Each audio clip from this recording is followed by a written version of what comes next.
Mister Narendra মোদীকে বলতে চাই, আমি সেই জুনাইদের ইতিহাস ভুলে যাইনি। যেই আমার ছোট বাচ্চাটা মাদ্রাসায় পড়াশোনা করছিল, মাকে বলেছিল, মা মা আমি মাদ্রাসা থেকে ফিরছি, আমার জন্য পায়েস করে রাখো, আমি বাড়ি যেয়ে পায়েস খাবো। আমার সেই ছোট বাচ্চাটা যখন ট্রেনে করে বাড়ি যায়, কোন সেই পাষাণ হৃদয়ের মানুষ তারা, যারা আমার ছোট বাচ্চাটাকে, হাফিজ ছেলেটাকে, সেই কোরআনের হাফিজটাকে ট্রেনের উপরে পিটিয়ে পিটিয়ে মেরে দেই। আমি সেই ইতিহাস ভুলে যাইনি। একটা জুনাইদকে মেরে দিয়ে, একটা তাবরেজ আনসারীকে মেরে দিয়ে, একটা হাবিবুল্লাহকে মেরে দিয়ে, একটা খাইরুল বাশারকে মেরে দিয়ে ইসলামের গতি থামানো যাবে না। যত মারবে একে তত এ বাড়বে ইনশাআল্লাহ। বাড়বে না, বাড়বে না। আপনাকে একটা খুশির খবর বলে যাব। রাত অনেক করে ফেলেছেন, আপনাকে যে আমি আরো বলবো, কাছে এসে ঘন ঘন করে বসুন, টাইম নষ্ট হয়ে যাবে। 5টা পয়েন্টের কথা বলে যাব। রাত্রে গিয়ে ভাববেন, হাগো কোন ভারত থেকে আমাদেরকে তাড়িয়ে দিতে চাই, যেই ভারতটাকে আমরা কয়শো বছর ধরে শাসন করেছি। কোন ভারত থেকে আমাকে তাড়াতে চাই, যখন এদেশের মাটিতে ছোট জাতের মহিলাদেরকে ব্লাউজ পরতে দেওয়া হতো না।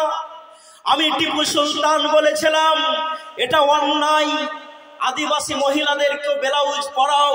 আমি তো ভারতের মহিলাদেরকে ঢেকেছি, তাদেরকে কাপড় পরতে শিখিয়েছি। আর আজকে নাকি আবার আমাকে ভারত থেকে কেউ তাড়িয়ে দেওয়ার চেষ্টা করে। তারা পারবে? পারবে না, পারবে না। কিন্তু বন্ধু, মুখ যদি না খুলেন, মুখ যদি না খুলেন, মুখ আপনাকে খুলতে হবে। ভয়ের কি আছে? 2001 সালে মিস্টার বুশ বলেছিলেন, আমরা পৃথিবী থেকে ইসলামকে মিটিয়ে দিব। আমরা দেখলাম আজকে আমেরিকার মাটিতে সব থেকে যেই ধর্মটা সেখানকার যুবক আর যুবতীরা সব থেকে বেশি কবুল করছে, সেটা হচ্ছে ইসলাম। নারে তাকবীর, আল্লাহু আকবার। তাহলে ইসলামকে কমানো হয়েছে না ইসলাম আরো বেড়েছে? কমেছে না বেড়েছে? আপনাকে খুশির খবর দিয়ে যাই, যদি 800 কোটি বর্তমান পৃথিবীতে মানুষের সংখ্যা হয়, তাহলে বর্তমানে 200 কোটি মুসলমান। কত বললাম? 200 কোটি মুসলমান। মানে 4 জন যদি পরস্পর বসে থাকে তো 1 জন মুসলমান, বাকি 3 জন পৃথিবীতে যত ধর্মের মানুষ তারা ভাগ করে নিয়ে। তাহলে মুসলমানদের সংখ্যা কমেছে না বেড়েছে? কমেছে না বেড়েছে?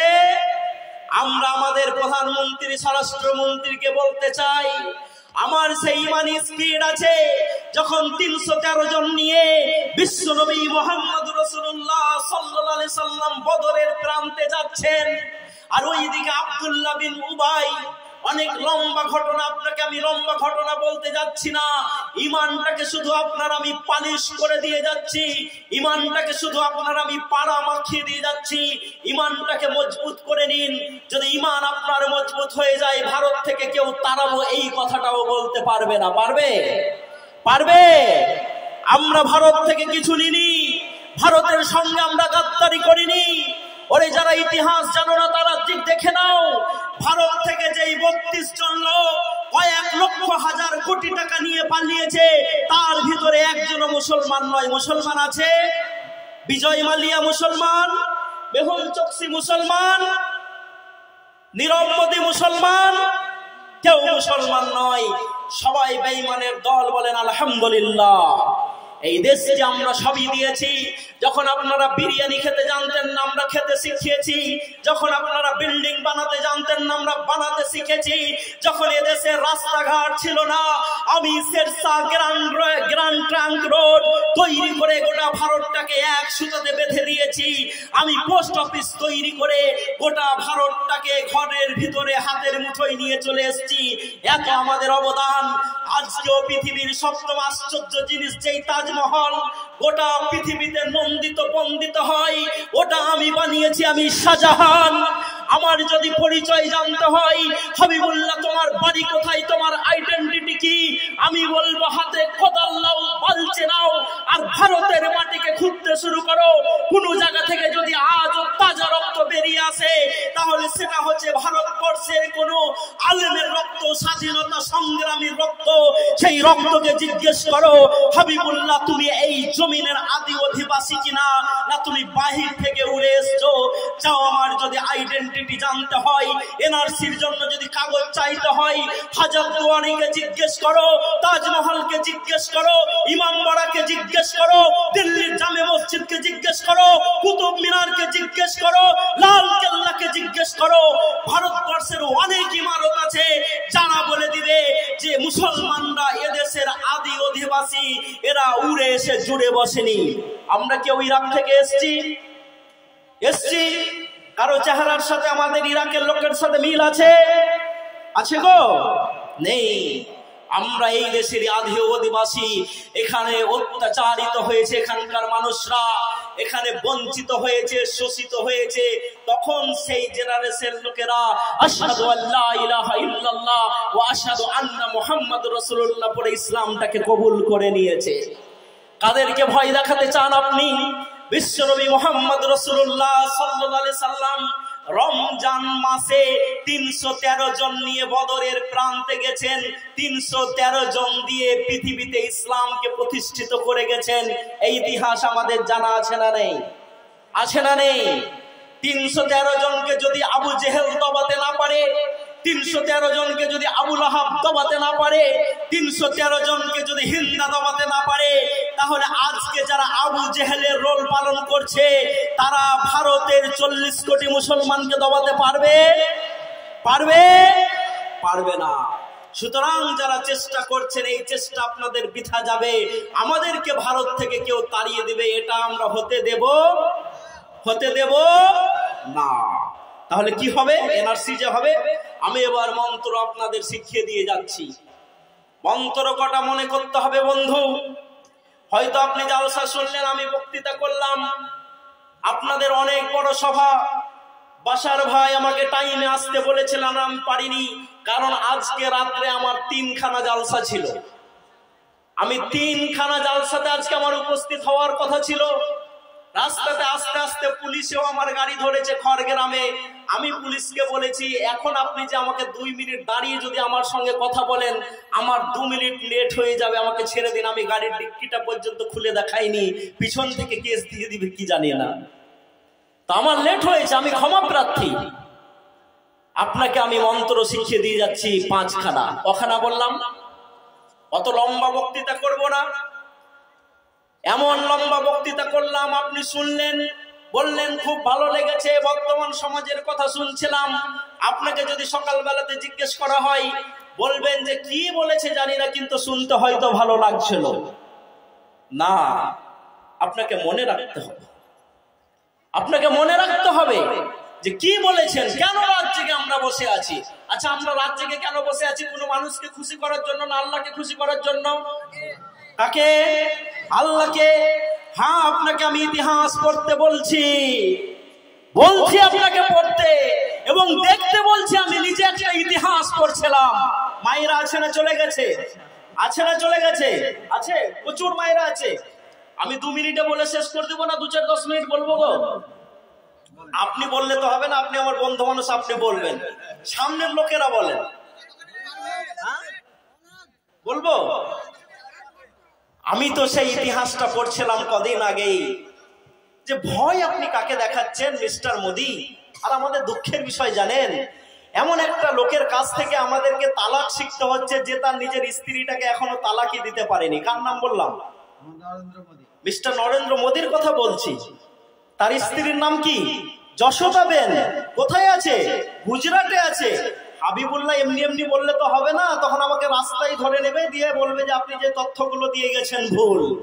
আমি আপনাদের সামনে তথ্য নিয়ে এসেছি, দেখাচ্ছি আপনাকে। আমরা কদিন আগে কিছু তথ্য দেখছিলাম যে ভারতবর্ষের মুসলমানরা নাকি মন্দির ভেঙে ভেঙে মসজিদ তৈরি করেছে। বলছে কি বলছে না? আচ্ছা বলুন তো, মুসলমানরা ভারতের মাটিতে, এই গ্রামটার নাম কি? 5 গ্রাম। 5 গ্রামের লোক আপনারা, আমাকে এখানকার লোক আপনারা জালসাতে কোনোদিন দেখেননি। দেখেছেন? দেখেননি। কিন্তু অন্যভাবে দেখতে পারেন, হয়তো প্যান্ট শার্ট পরে থাকি, তখন বলে এখন মিলাতে পারছেন না। হ্যাঁ, প্যান্ট শার্টও তো পরতে হবে, না হবে না? আরে ড্রেস পরলেই হলো, তোমার সতর ঢাকা হলেই হলো। আজকে জানেন আমার যুবকেরা যখন নামাজ পড়তে যায় টি শার্ট পরে যদি নামাজ পড়ে আমরাই বাজে কথা বলে দিই। না না, ওটা বলবেন না। যে নামাজ পড়ে না তার পিছনে লাগুন। তুমি মসজিদমুখী হও, মসজিদে যাও, তাহলে দেখবেন আস্তে আস্তে সবাই আমরা নামাজ ধরবো ইনশাল্লাহ। তো যেই কথাটি বলছিলাম,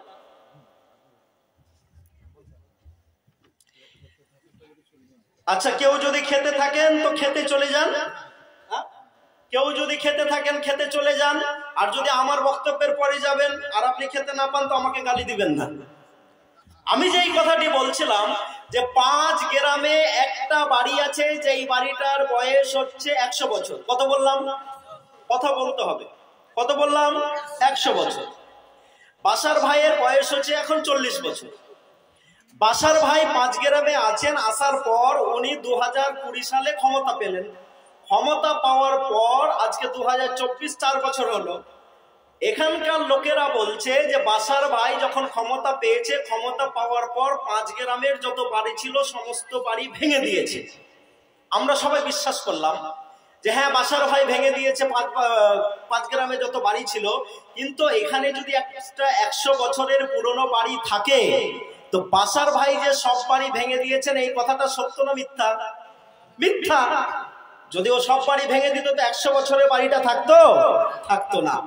আমি যেই জিনিসটা আজকে আপনাদেরকে দেখাবো সেটা হচ্ছে এই যে ভারতবর্ষে আমি 26খানা মন্দিরের ছবি নিয়ে এসেছি। কত বললাম? 26খানা মন্দিরের ছবি নিয়ে এসেছি। যেই মন্দিরের বয়স সব থেকে কম 700 বছর আর সব থেকে বেশি বয়স 2200 বছর। কত বললাম? কত বললাম? 700 বছর আর সব থেকে বেশি হচ্ছে 2200 বছর। যদি মুসলমানরা ভারতবর্ষের সমস্ত মন্দির ভেঙে ভেঙে মসজিদ তৈরি করে দিত তাহলে 1300 বছরের পুরনো কোনো মন্দির ভারতবর্ষে থাকতো? আপনাদেরকে বিচার করে বলতে হবে, থাকতো? যদি মুসলমানরা মন্দির ভেঙে ভেঙে মসজিদ তৈরি করত তো 800 বছরের কোনো পুরনো মন্দির ভারতবর্ষের মাটিতে থাকতো?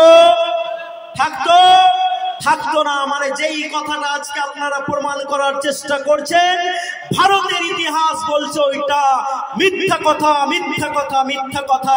ওরে তার থেকেও তো বড় কথা, মুসলিমরা যখন কোনো মসজিদ বানায় আর পৌষ মাসের অন্ধকারে একাকি ঘুটঘুটে এত শীত, যেই শীতের কাছে গোটা পৃথিবী হেরে যায়, একজন মুসাল্লি হাতে ঠান্ডা পানি নিয়ে ফজরের নামাজ পড়ার জন্য যখন রেডি হয়ে মসজিদে যায় আর আজান দেওয়ার পরে বলে আসসালাত খায়রুম মিনান নাওম, সেই মুসাল্লি কোন মন্দির ভেঙে মসজিদ করতে পারে? যদি করে থাকে সেই মসজিদে নামাজ কবুল হবে? যেখানে নামাজি কবুল হবে না সেখানে কোন মন্দির ভাঙার প্রশ্ন আসতে পারে? পারে না। গোটা পৃথিবী যখন হেরে যায় ঠান্ডার কাছে, আমার মুসাল্লিরা ঠান্ডা পানিতে উজু করে ফজরের নামাজে গিয়ে দাঁড়িয়ে গোটা পৃথিবীর মানুষকে দেখে দেয়, দেখো আমরা এমন এক আল্লাহর বন্দনা করি যাকে খুশি করার জন্য আমরা ঠান্ডায় এসে কাঁপতে কাঁপতে আজকে নামাজে দাঁড়িয়েছি। সেই মুসলমানরা মন্দির ভাঙতে পারে না। আমার সেই অরঙ্গজেব যাকে আপনি নাম দিচ্ছেন যে সে বেশি মন্দির ভেঙে ভেঙে মসজিদ করেছে, ওরে ধনেরা মসজিদ আজও বানারসের মাটিতে টিকে আছে। হিস্ট্রি অনেক লম্বা, 2 মিনিটে বলছি। কোন একজন ব্রাহ্মণের বেটি, নাম তার শকুন্তলা, তাকে পছন্দ করে সেখানকার একজন মুসলিম নামধারী শাসক। ব্রাহ্মণকে বলে তোমার ওই মেয়েটা আমার পছন্দ, ওকে দিতে হবে, আমি বিয়ে করব। 8 দিন সময় দিলাম। সেই ব্রাহ্মণ বাড়ি যায়, যাওয়ার পর তার মেয়েকে বলে ওরে বেটি তোকে পছন্দ করেছে একজন, 8 দিনের ভিতরে বিয়ে দিতে হবে। সেই মেয়েটা চালাক ছিল, বুদ্ধিমতী ছিল, বলল আব্বা তুমি 1 মাস টাইম চেয়ে নাও, আমি একটা বুদ্ধি লাগাবো। বলল বেটি কি বুদ্ধি লাগাবি? বলে আমি একটা ছোট্ট বুদ্ধি লাগাবো। আমি শুনেছি মুসলমানরা নাই পরায়ণ, দিল্লির সম্রাট অরঙ্গজেব নাই পরায়ণ, আলমগীর নাই পরায়ণ। আমি যাব আর বিচার চাইবো। সেই ছোট্ট মহিলাটা সেই শকুন্তলা একাকী দিল্লির মাটিতে গেছে। অনেক লম্বা ঘটনা। বাদশা আওরঙ্গজেবকে বললেন, আপনি বেনারসে যেই লোকটাকে পাঠিয়েছেন সেই অত্যাচারী শাসক আমাকে বিয়ে করতে চেয়েছে, একটু আপনি ফাইসালা করে দিবেন, তাকে আমার পছন্দ নয়, আমি অন্য ধর্মে বিয়েও করতে যেতে চাই না। সেই মেয়ের কথা শুনে বাদশা আওরঙ্গজেব বললেন, যাও তুমি ফিরে বেনারসে, আমি ঠিক যথাসময়ে যা পারি করে নেব। সেই মেয়েটা সুন্দরী হয়ে সেজে গুজে নববধূর সাজে বসে আছে, আর সেই শাসক তাকে সেই সময় দেওয়া, যেই সময় দেওয়া হয়েছিল 1 মাস, সে বিয়ে করতে যাচ্ছে, রাস্তাতে খই দিচ্ছে, পয়সা দিচ্ছে, মিসকিনদেরকে টাকা দিচ্ছে। এমত অবস্থাতে বাদশা আলমগীর তার সামনে নিজের মুখটাকে খুললেন, খোলার পর বললেন, হে অত্যাচারী, তুমি উপর থেকে নামো। বাদশাকে দেখে তো সে